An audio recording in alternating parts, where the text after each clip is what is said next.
आइए मेरे दोस्तों, आपका स्वागत है हमारे YouTube चैनल पर। सभी के मंगल की कामना करते हुए आइए, जैसा कि प्रतिदिन पंचदशी का जो तत्व विवेक प्रकरण है हम श्रवण कर रहे हैं सब मिलकर महापुरुषों के श्रीमुख से। आइए पुनः पुनः सबके मंगल की कामना करते हुए श्रवण करें हम सब मिलकर। शान्तिः। शंकरं शंकराचार्यं केशवं वादरायणं सूत्रभाष्यकृतो वन्दे भगवन्तौ पुनः पुनः। ईश्वरो गुरुरात्मेति मूर्तिभेदविभागिने व्योमव्याप्तदेहाय दक्षिणामूर्तये नमः। ओम शांति शांति शांति। उनके जो वेष्टि और समष्टि सात्विक अंश, ज्ञानेन्द्रिय और अंतःकरण चतुष्टय, और उसके बाद उसका जो राजसिक अंश है, रजोगुण प्रधान, वेष्टि से 5 कर्मेंद्रिय, समष्टि से 5 प्राण की उत्पत्ति हो गई। तो इसलिए ये जो निरूपण किया था उसका मूल उद्देश्य सूक्ष्म शरीर का निरूपण करना है। तो उसको ही आगे बता रहे, देखिए। यदर्थम आकाशादि प्राणांतानां सृष्टिरुक्ता तद इदानीं दर्शयति। यदर्थम, यदर्थम बोल दो जिस अभिप्राय से, जिस प्रयोजन से, आकाश आदि से लेकर, प्रारंभ कहां से हुआ था? आकाश, प्रकृति के तमोगुण से आकाश आदि की उत्पत्ति, और समाप्त कहां किया? प्राणो अपाना व्याना करके, यहां तक 22वें श्लोक में। मतलब आकाश आदि की जो उत्पत्ति बता दिया, वहां से लीजिए। आकाश की उत्पत्ति बता दिया 18वें श्लोक में, 18 में ना, हाँ 19 में, 18वें श्लोक में बता दिया। वहां से प्रारंभ करके 22वें श्लोक पर्यंत प्राणादि की उत्पत्ति बताया ना, वहां तक। तो ये बोला यदर्थम आकाश आदि, मतलब आकाश से प्रारंभ करके अंतिम में प्राण पर्यंत। यदर्थम सृष्टिरुक्तम, जिस प्रयोजन के लिए, जिस अभिप्राय से ये सृष्टि बता दिया। भगवान भाष्यकार जी तत्र तत्र बार बार बता रहे, सृष्टि सृष्टि के लिए नहीं है। श्रुति में जहां जहां सृष्टि का प्रतिपादन हुआ उसका तात्पर्य सृष्टि के लिए नहीं, उस सृष्टि के द्वारा क्रमबद्ध सृष्टिकर्ता की ओर पहुंचाना है आपको। सृष्टि को जान भी ले तो जान नहीं सकता, सृष्टि को अभी तक किसी ने नहीं पहचाना। सृष्टि को, संसार को अभी तक किसी ने भी ना समाधान भी निकाला, आगे बताएंगे। इसलिए जाके अनिर्वचनीय मानना पड़ा। अब यदि मान भी ले, उसे मिलेगा क्या आपको? कुछ मिलेगा? मन की कसरत ही हो जाएगा और कुछ नहीं। उसका एक ही मकसद है, मुख्य उद्देश्य सृष्टिकर्ता की ओर दिखाना, वहां पहुंचाना। सीढ़ी सीढ़ी के लिए नहीं होती, सीढ़ी काय के लिए? चढ़ने के लिए। वैसे ही संसार है, उपलक्षण शरीर आदि चढ़ने के लिए। तो इसलिए बता रहे, जिस अभिप्राय से, जिस प्रयोजन से सृष्टि बता दी आकाश आदि, तद इदानीं दर्शयति। वो प्रयोजन क्या है उसको यहाँ दिखा रहे, उसको दिखा रहे। देखिए ग्रंथकार श्लोक देखिए। बुद्धि कर्मेन्द्रिय प्राणा पंचकैर्मनसा धिया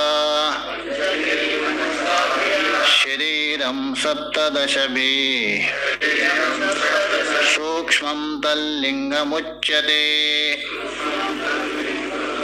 बस इसका ही निरूपण करना था। इसके लिए बुद्धि कर्मेंद्रिय प्राण पंचकैर। बुद्धि मतलब बुद्धि इंद्रिया 5, पंचके के साथ जोड़ना। कर्मेंद्रिया पंचकैर और प्राण पंचके, तो कितना हो गया? 15। उसको एक पद बना दे, बुद्धि कर्मेंद्रिया प्राण पंचकैर, इनसे। और मनसा धिया 2 जोड़ दीजिए। विमर्शात्मक मन हो गया और निश्चयात्मक मन बुद्धि हो गई, तो कितना हो गया? 17 हो गया। तो ये बोल रहे, तो मनसा धिया मन और बुद्धि सूक्ष्म शरीर 17 सूक्ष्म शरीरम उच्यते। उच्चते को खींच के यहां भी जोड़ दीजिए, यहां तक रुक जाए। तो 17 17 हो गए ना, 5 5 15 और 2। इन 17 तत्वों से सूक्ष्मम शरीरम, ये सूक्ष्म शरीर है, उत्पन्न हुआ था सूक्ष्म शरीर, उसका संज्ञा बढ़ाना। तल लिंगम उच्यते, उसी सूक्ष्म शरीर का एक नाम क्या है? लिंग शरीर कहा गया। ये जो 17 तत्व है उनसे बना हुआ सूक्ष्म शरीर का नाम ही लिंग शरीर है। सूक्ष्म इसलिए है, अतीन्द्रिय है, इंद्रिय का विषय नहीं है, इंद्रियों से नहीं जाना जाता है, इसलिए सूक्ष्म है। और योगी को छोड़ करके और किसी ने नहीं देखा है उसको, सूक्ष्म शरीर योगी गम्य माना जाता है। बाकी आपके साइंटिस्ट नहीं देख सकते उसको, इसलिए सूक्ष्म शरीर है। और लिंग शरीर इसलिए कहा दिया, लिंग का अर्थ होता है लीनम अर्थम, लीनम अर्थम गमयति इति लिंगम। लीनम बोल तो छुपा हुआ भावी जो प्राप्तव्य शरीर उसमें छुपा है, उसको आगे जाके वो क्या करता है? बोध करवाता है। संक्षेप से यदि कहना हो, आगे प्राप्तव्य शरीर के प्रति ये लिंग हो बन जाता है, इसलिए इसको लिंग शरीर कहा। तल्लिंगम उच्यते, वो लिंग शरीर भी। तो लोक लोकांतर में गमनागमन कौन करता है? बस जी, आत्मा न जाती है न आती है। शतश्लोकी में भगवान भाष्यकार जी ने स्पष्ट बता दिया है। बंधु विप्रबंधु सुबंधु आदियों का दृष्टांत देकर ऋग्वेद के आख्यायिका के द्वारा वहां स्पष्ट किया है। बोलते उसकी आत्मा गई, उसको आत्मा को शांति मिले, ये सब बोलते वहां स्पष्ट बता दिया। तो 4 वहां विप्र थे, ब्राह्मण, बंधु विप्रबंधु सुबंधु आदि, राजा के प्रसिद्ध वैदिक ब्राह्मण थे। राजा का किसी से शत्रु था, दूसरे राज्य से, और इन 4 ब्राह्मणों से कहा वो मेरा शत्रु है, इसके लिए आप काम्य कर्म कर दीजिए, क्योंकि काम्य कर्म है उससे शत्रु का नाशक, स्वेन यागादि है, ये काम्य कर्म है। अथर्व वेद में को वर्णन किया उसका, ऐसा मारने की अपेक्षा काम्य कर्म करके।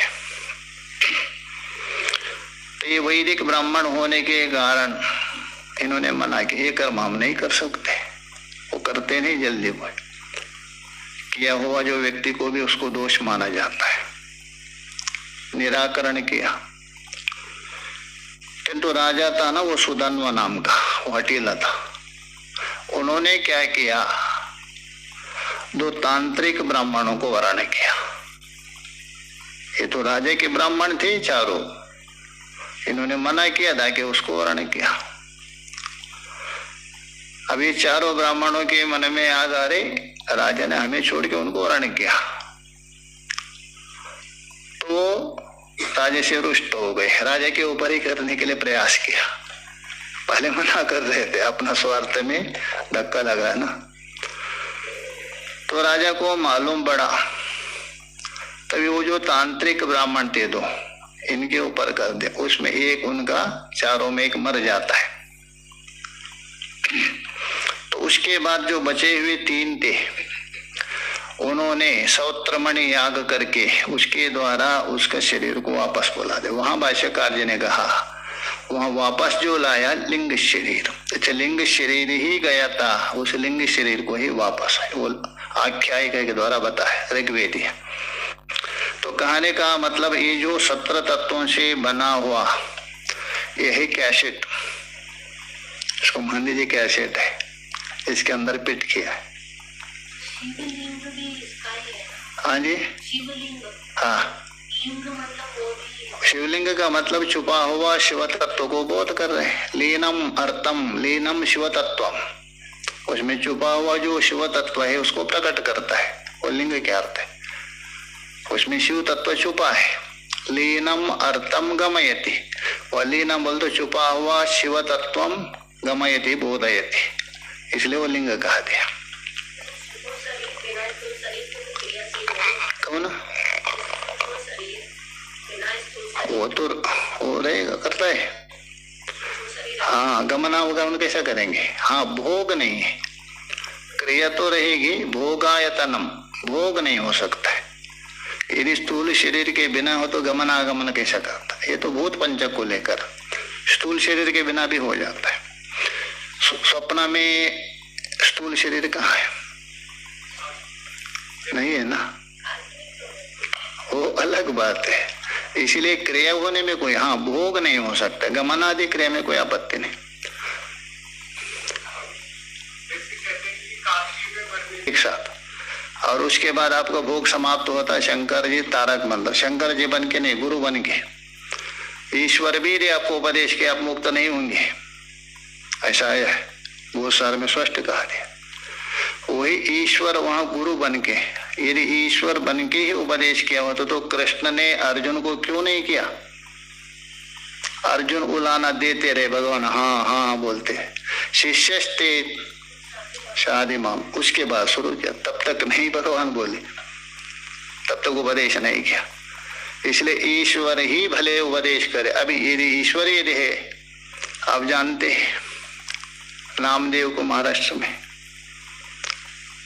भगवान से बात करते थे तो भी जाना क्यों पड़ा, उन्होंने भेजे जाओ, ऐसा माना जाता। ईश्वर हस्तक्षेप नहीं करता है।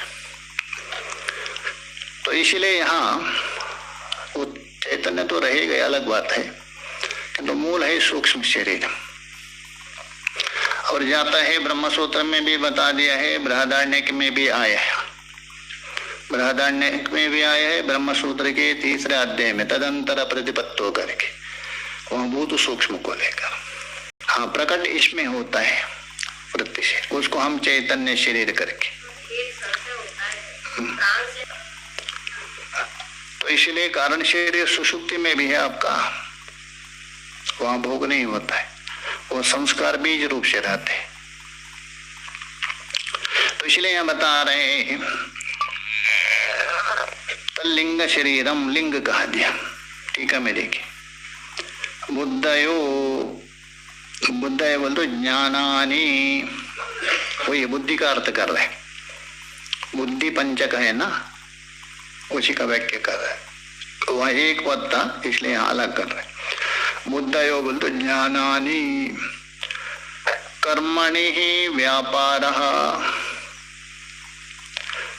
बुद्धयो का अर्थ क्या, ज्ञानानि, जिनसे ज्ञान होता है, ये बुद्धि इंद्रिय हो गए।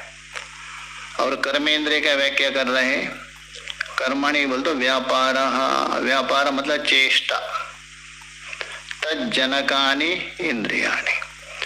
तो दोनों का साथ, बुद्धि का ज्ञान, ज्ञान जनक इंद्रिय हो गया बुद्धि इंद्रिया, और व्यापार जनक इंद्रिय हो गया क्रम से लगाया।